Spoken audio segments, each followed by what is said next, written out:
మేము ఎంత ఆడోళ్ళకు ప్రతి ఒక్కరికి నీళ్ళతోటే అవసరం. పొద్దున లేచి కూలి పని చేసుకున్నాం మేము.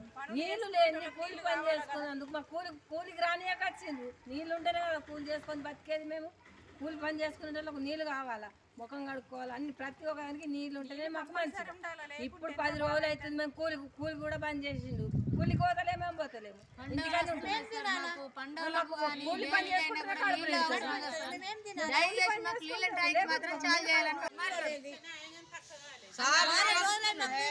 సార్ నమస్కారం.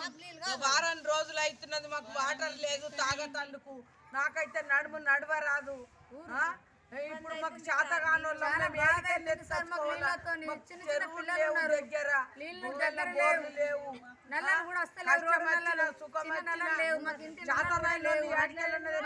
మాకు వాటర్ లేదు, మాకు చేతగాకొచ్చింది. ఎక్కడ నల్లలు లేవు, మాకేం బోర్లు లేవు.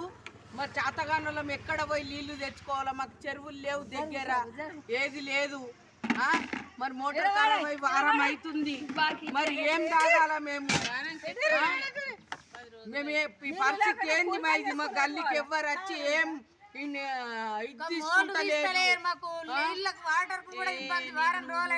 నీళ్ళతో ఇబ్బంది అవుతున్నది. తాగతందుకు దాహం అయితే చేతగానులం ఏం కావాలా? పిల్లలు ఏం కావాలా? అలా కిసుకులు పోతందుకు కూడా వంట చేతందుకు కష్టము. నీళ్ళతో ఇబ్బంది అవుతుంది. పిల్లలు నీళ్ళతో వాటర్ తో బాగా